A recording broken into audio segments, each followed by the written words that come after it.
Let me ask you two questions. What do people know you for, and what do you actually want to be known for? Let me say it this way.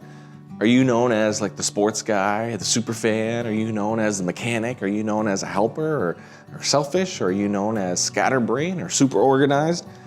You're known to people certain ways. The question is, do you want to be known that way as well? And as we get into the church, we're going to recognize that God is for the world. The question is, does the world know that? And how can the world know that? So we're going to answer those questions and help us. And we're going to sing here in a moment, but before we do that, make sure you know what's going on. There's a couple opportunities locally in Miramichi that you can get connected with. If you have kids K-5, we have Club Kids Point Friday night, 6 o'clock. It is amazing. We had 50 kids out last month. Great time to learn more about who God is in a very fun, practical way geared for them. And if you're 50 and older, then Point Classics is for you. Thursday at 11 here at the church as well. You can come out and have a great meal and encourage you as well. So make sure to stay connected at thepointchurch.ca. Now, we're going to get into answering this question. But before we do, I invite you to sing with me this song.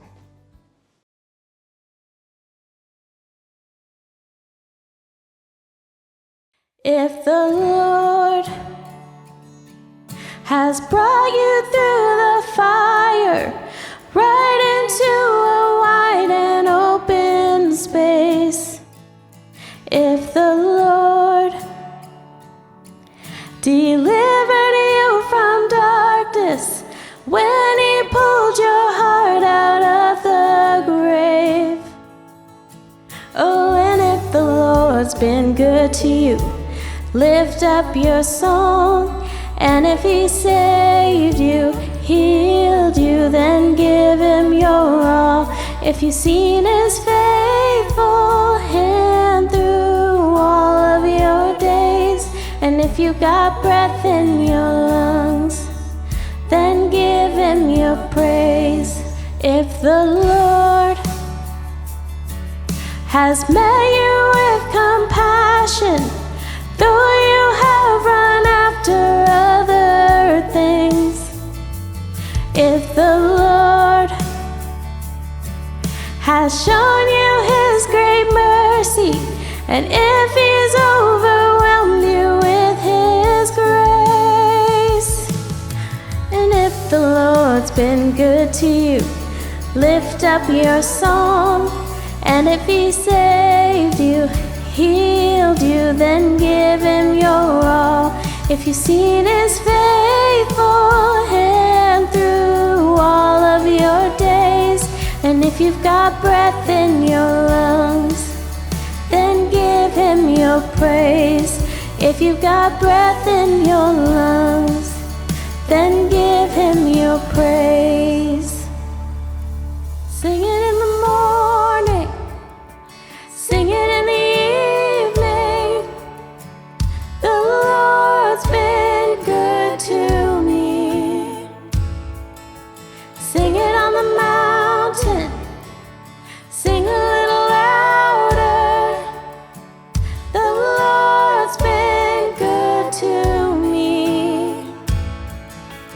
Sing it in the morning, sing it in the evening. The Lord's been good to me. Sing it on the mountain, sing a little louder. The Lord's been good to me. Sing it in the morning, sing it in the evening. The Lord's been good to me. Sing it on the mountain, sing a little louder. The Lord's been good to me.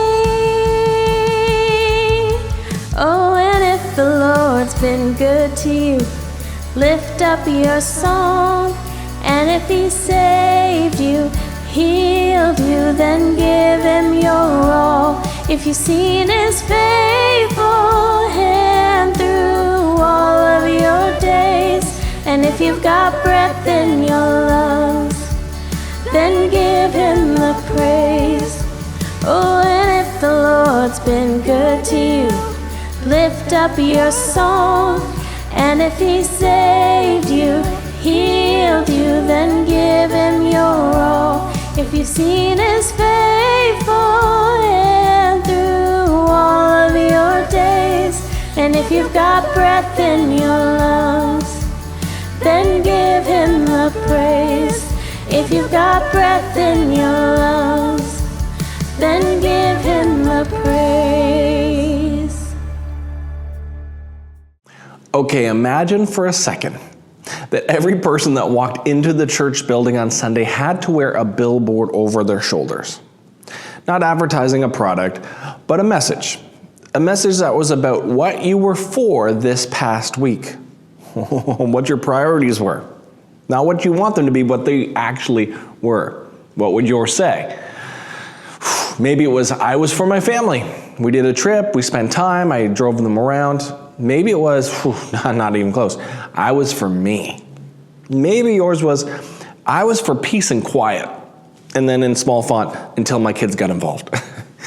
Maybe I was for my neighbor. Or maybe I was for my father-in-law. Maybe it was I was for a stranger. Maybe it was I was for my one, that one person I've been praying for. Now imagine what it would look like if everyone at the point walked into the city of Miramichi this week with a similar message. And it says, I am for you. And people could see it and people could read it. Well, that's what Jesus did. Well, no, he didn't wear a sign and walk around. But the concept was, he did that so much that he was called a friend of sinners.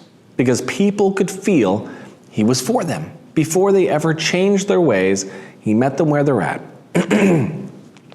I want to talk to you, to your head, then to your heart, and then to your hands today. So let's talk to your head. Let me help you understand what it means to be for somebody, to be for a community, the way Jesus was, the way Jesus still wants us to be. I could give you passages that tell you that you're supposed to be outward focused, like John 3:16, where it says God's heart is for the world. Let me read it. For God so loved the world that he gave his one and only son. The context is, it's the foundation of God's posture toward humanity, that he is for us. And before we were right, before we believed, before we were changed, God first loved. Or I could give you another passage in Romans 8:31 where it says God is for us. And it says this, if God is for us, who can be against us? And the context was, Paul reminds believers who were facing persecution that God's support outweighs the world's opposition. Or I could give you another passage in Matthew 5:14-16, which talks about being the light of the world. And it says, you are the light of the world as Christians, as followers of Jesus. A city on a hill cannot be hidden. Let your light shine before others, that they may see your good deeds and glorify your Father in heaven. The context around that is Jesus shifts from who he is, the light of the world, to who we are, which are light carriers. And the purpose of light isn't to stay hidden in a church building, but to bring hope to dark places. I could also give you another verse saying in Mark chapter 12, 30-31, it says, love the Lord your God with all your heart, with all your soul, with all your mind, with all your strength. And the second, it's like it. Love your neighbor as yourself.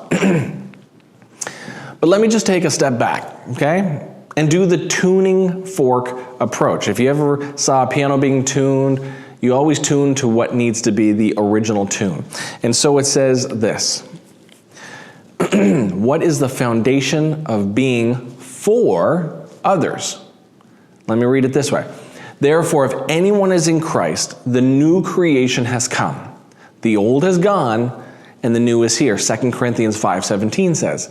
The context is Paul's reminding the church in Corinth that following Jesus isn't about self-improvement. It's about a new identity.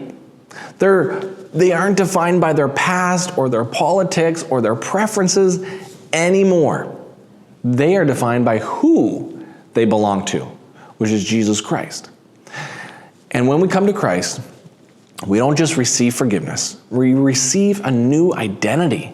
We stop living from insecurity and we start living for purpose. And that purpose is never self-centered. It's always others-focused. 2 Corinthians 5:20 says, we are therefore Christ's ambassadors, as though God were making his appeal through us. So if our identity is in Christ, then our mission must reflect his heart.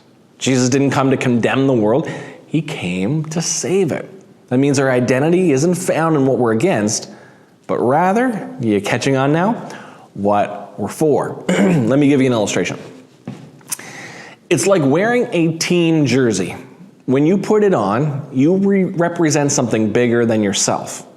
I've been watching the Blue Jays versus the Yankees, and I found it interesting that the Yankees don't have their names on the back of the jerseys. So you're like, oh, is that Aaron Judge? I'm not quite sure. I don't see his name. So you have to know who it is and what number they are to know that, where most other teams have their name on the back of the jersey. Interesting. And the story behind that, from what I understand, is the owner of New York just said, this is about the brand of New York, not about the individual.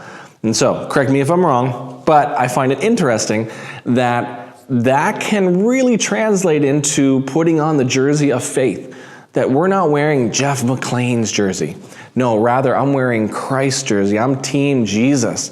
And I put that jersey on. I'm part of something bigger like the movement of Jesus, the ecclesia, that we are following Christ. And when people see us, they should be able to say, that's Team Jesus. That's what Jesus looks like. Somebody who's for people. John 3:16 is from God's heart right at the beginning to his promise in Romans 8:31 to Jesus' commission in Matthew 5. We start seeing this pattern. God is for people. Jesus came for people. And then the church exists. Yes, you got it. For people. All right, let me talk to your heart. Catching God's heart for people is important. When people think about church, too often they think about what the church is against. And maybe you've grown up that way, where you're like, yeah, I wasn't allowed this, and dare I ever get caught doing that, or go with a girl that was, like, whatever the scenario was, you do not do was louder than what you should be doing. And at the point, we try to look at the scriptures and say, what is the posture that we're supposed to be setting, that tuning fork? And we realize that Jesus wants us to be louder on who and what we're for. Doesn't mean that we can't be against something. But the posture is, I'm going to posture myself in a way that's leaning towards what we're for. Let me ask this question. What if we were known more for what we're for? What if we were known more for what we're for? For our city, for our neighbors, for our schools, for our families, for the local businesses, for the person beside you, even for the next generation. Jesus didn't draw people by condemnation. He drew them by compassion. He met people where they were. And then he walked with them toward who they could become. Okay, I want to do something fun. Hang in with me on this one, okay? Let's talk about color. For me, coming from a guy that is color deficient in some areas and some colors, this one's fun. Jesus, I believe, when I look at the New Testament, and Jesus on earth spending 33 years on earth, we see most of his ministry that's talked about from the age of 30 to 33. And that's where he builds his disciples, he gathers 12 people, and he starts the journey, and the movement of Christ begins. But what I keep seeing, if you can follow me, is Jesus met people in the gray. Not in the black and white, but in the gray. See, what made Jesus so magnetic wasn't that he took sides. It's that he stepped into the space between sides. The religious leaders lived in black and white. It made sense. They looked at the Old Testament teachings. Do this, don't do this. Totally fine, totally makes sense. But so much so that I think the black and white made no room for the gray. And it just became about the rules and not the spirit of the rules, not the spirit of why the rules exist. So if we follow the rule, check. Instead, the rules are there to give words and guidance to have the heart of Christ. So Jesus comes onto the scene and he lives in the gray, helping people understand it's not always black and white. Not every situation is black and white. And so I go, okay, Jesus, you met people in the gray. That's great. But like, how do I do that? How do I find, is that okay? Well, Jesus had this nickname, friend of sinners, Matthew 11:19. The title wasn't meant as a compliment either. It was an accusation. The religious crowd couldn't understand why someone who claimed to be holy would eat with people who clearly weren't. Zacchaeus, for example, climbed up in a sycamore tree to see what Jesus was coming down. He was a small-statured guy, and he couldn't see over the crowd of people. So he found his way up a tree. Jesus, in the crowd, sees Zacchaeus and says, you know what? I'm going to your house today, and we're going to eat. And the people were flabbergasted. Whoa, whoa, whoa. That's not what should be or what they thought should be. And Jesus is like, you're missing the point. Don't avoid messy people. He actually went looking for them. In a crowd, he could have picked a way simpler situation. But Jesus kept looking for the gray, the messy, to show that he is for people. He didn't build walls to protect his purity. He didn't build walls to protect his knowledge. He didn't build walls to protect his appearance and what people thought of him. He built bridges to display his mercy. Amazing. So, when we say we want to be for Miramichi and beyond, we're saying we want to follow Jesus right into the gray. We don't live there all the time, but definitely there is a place and a time where some situations cause us to put ourselves in a situation where we say, I don't know, but the trump card is people matter most to God, and that's what has to matter. And we're going to put ourselves in situations that might look, to some, not as black and white, that might be a little more gray. But if we follow Jesus and his heart, which is people, then it's okay to be living in the gray. Jesus found himself there all the time. Into workplaces where people don't like to talk to us, into homes that look different than ours, and to the stories that don't fit neatly in church boxes. Because if Jesus could step into the gray to reach us, how could we not step into the gray to reach others, right? So here's the bottom line for you. The world doesn't need a louder church. It needs a closer one. Let me say that again. The world doesn't need a louder church. A louder church that's yelling and screaming, don't do this and do this. It needs a church that's closer, that's more relational, that says, Zacchaeus, I see you. We're going to go have lunch today. That's what Jesus wants. And so let's be a church, an ecclesia, that's a closer one. And closeness happens when we stop guarding our comfort and we start meeting people where they are, not where we are. All right, I want you to think of this. If you can grab a piece of card, a blank piece of paper, I want you to do this with me, okay? You can pause the video right now, and I will talk as soon as you unpause. So go find a piece of paper, put it on your phone, whatever you got. You ready? All right, make that happen. Okay, we're gonna kick back here. I want you to take that card or on your phone, and I want you to write, I am for blank. Don't write blank. Put in something in the blank. I am going to be for who? I want you to think right now, and this is an exercise. You're like, I didn't think we were doing homework. This is important. As we finish up our series, I think let's put some stuff into action, okay? And I want to talk to your heart.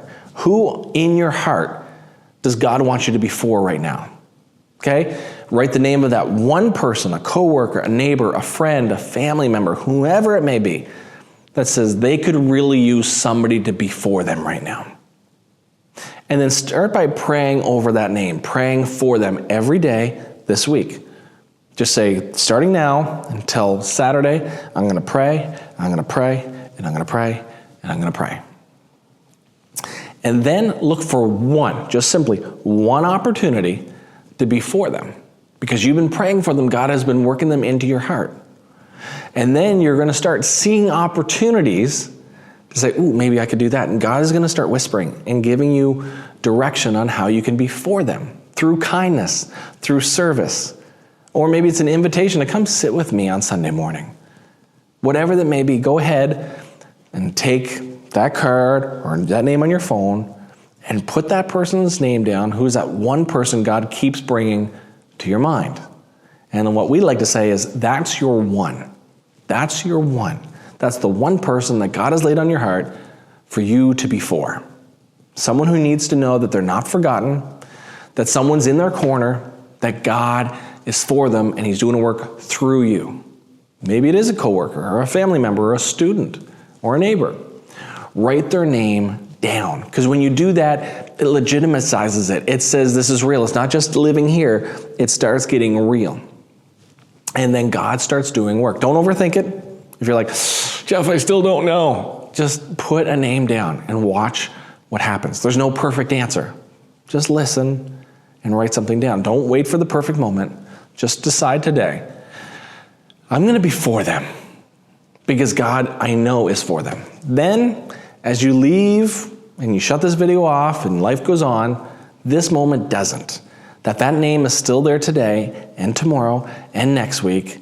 And then we want to just keep praying for that person and say, God, give me opportunity to love and be for this one.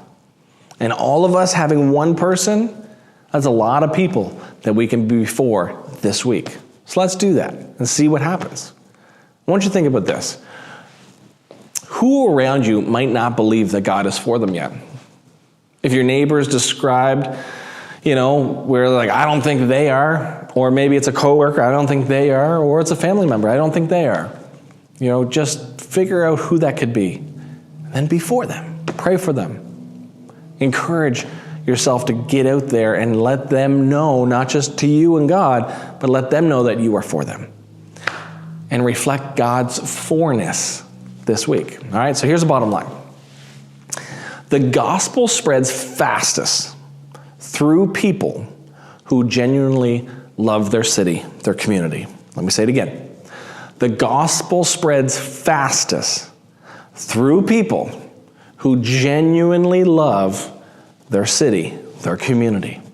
So let's love our city, let's love our community, and let's spread the gospel. So let me finish by talking to your hands. Okay, what does it mean to live for Miramichi and beyond? We started speaking to your heart, but now I want to give you very tangible ways on top of that paper that we want to be praying for and allow God stirring in your heart. Here's some tangible ways. One, speak up. Every word we say either adds light or adds weight. This week, be intentional about speaking encouragement, online or at work or at home, in line at Tim's, wherever it may be.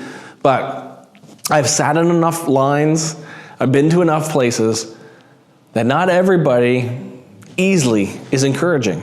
Oh, can't believe this line is horrible. I can't believe this person cut me off in traffic because the lanes are going down. I can't believe. Well, start believing it, that is life, but how you control your attitude and your words matter. So what are you saying to bring light to situations? That would be important. Our city hears enough criticism. Let's add some voice of hope. A second idea would be to show up. Find one way to present in our city, to volunteer, attend a community event, support a local business, partner with a school, whatever the case may be. Every Friday, I show up at Max Aiken Academy, and I love passing out toast to K1s and 2s. It's something I've done for a long time at Gretna Green and then to Max Aiken, and it's just something I love doing. I love being for people. And so by showing up at 8 o'clock in the morning and passing out toast or yogurt, whatever they give me, I get to say, hey, I'm for you. And this isn't just something I do. This is something that there's a team of people that make that last handout possible. So what can you do to be part of your community, to make a difference in your city, to show that you are for them, so that they can see through you that why is that happening? It's because God is for me and God is for you, and you need to see that. Because the church is most visible when it's most available. So if you make yourself available, then the church can be visible. Here's a third way. Share Jesus naturally. You don't have to preach. Just share your story. I remember standing in the streets of New York City, and we were the bunch of high schoolers, and I wasn't much older than a high schooler, and we were taking them down the streets, passing out gospel tracts and having conversations with people. Whew, that keeps your blood pressure high. And I remember we passed out a tract to one guy, because that was the job, just pass out a tract. But this one guy stopped us, and man, did he ever give us a one up and down the other side. It was crazy. And I was like, whoa, because when we approach preaching, sometimes it works. Sometimes people are ready for that. But what people want to know is that you care for them. And so when you start sharing a part of your story, I then later that day watched it literally happen by the guy that was leading us. And he went up to a person, and he put his hand on him, and he said, hey, brother, how's it going? He's like, good, man. And he's like, you going anywhere? And he just started talking to him. And then he said, man, I just you've been on my heart, and I want to give you this. If this is helpful, and he gave him a tract, if this is helpful for you to take a step towards Jesus, that he loves you, he cares for you. I don't know if you've heard that, but I just feel that I'm supposed to let you know that God loves you, and he cares for you. And so I just want to show you God's love personally here. Is there anything I can do for you? What can I do? And it was just the most amazing thing that this guy did right in front of my eyes. And I'll never forget it. When you go up and you actually love people genuinely, there's something that changes completely. But if you're just doing something because Jeff told you to do it, man, everybody can read through that. So they don't come across preaching because you're supposed to. But rather, love the way Jesus loves and watch the gospel live through you to other people, the way people have done that to you. And so, the best evangelism, I believe, doesn't start with a sermon. I believe it starts with a story. So share your story. It's worth sharing. The other way I believe could be helpful to you as we live out being for Miramichi is to serve beyond. As we're for Miramichi, we're also for the world, right? And through our missions partnerships, there's lots of ways to be for not just Miramichi, but other places. And we partner with the Servant's Heart Ministry in Dominican. It's amazing what we are able to see them do, boots on the ground. And for a little help, all the money, the proceeds from our coffee on Sunday morning go to that. Like there's lots of ways we do Danica's Dream in the spring and help the Pregnancy Education Center to give formula and diapers and stuff to new moms with babies, new moms. And so it's just amazing to watch how we can give a little and God can use it in massive, massive ways. And so we just believe being for Miramichi is a great training ground really for being for the world. I've had conversations with people sitting in airports. I've watched some of you sit in situations where you're just the light of the world. You're like, I was coming back from a trip out west, and I just had this really great moment sitting at the airport with somebody, and we just got exchanging stories and realized our world was a little bit smaller, and I prayed for this person. It was just the most amazing thing. We're not just supposed to be for Miramichi. God isn't just for Miramichi. He's for the world. So when we're out and about in the world, let's continue being that and using Miramichi as also a training ground to do that. Acts 1:8 reminds us of that. And so, here's the bottom line. When we are for our city, our neighborhood, our city or neighborhood will start to believe that God is for them. It doesn't happen the other way around. I wonder if God's for me. Watching it happen in real time helps them understand that something's bigger than just them. Why would they do that? Why would they be not about themselves? God is going to show up through you. And so, there's lots of ways to encourage, to help you grow in your faith. But man, if we can start with being for our city, God is going to do some amazing, amazing, amazing things. And so being part of the church isn't a building. It's a movement. We learned that celebration and love are fuel that kept the movement alive. And then we saw that giving and serving are what moved the church forward, love in motion. And then we discovered that purpose, not preference, is what directs our steps as we grow and reach. And today, I'm glad that we got to have this conversation, that we end it where it all points, outward. Because when we live with purpose, we become a people who are for others, for our neighbors, for our city, for the world.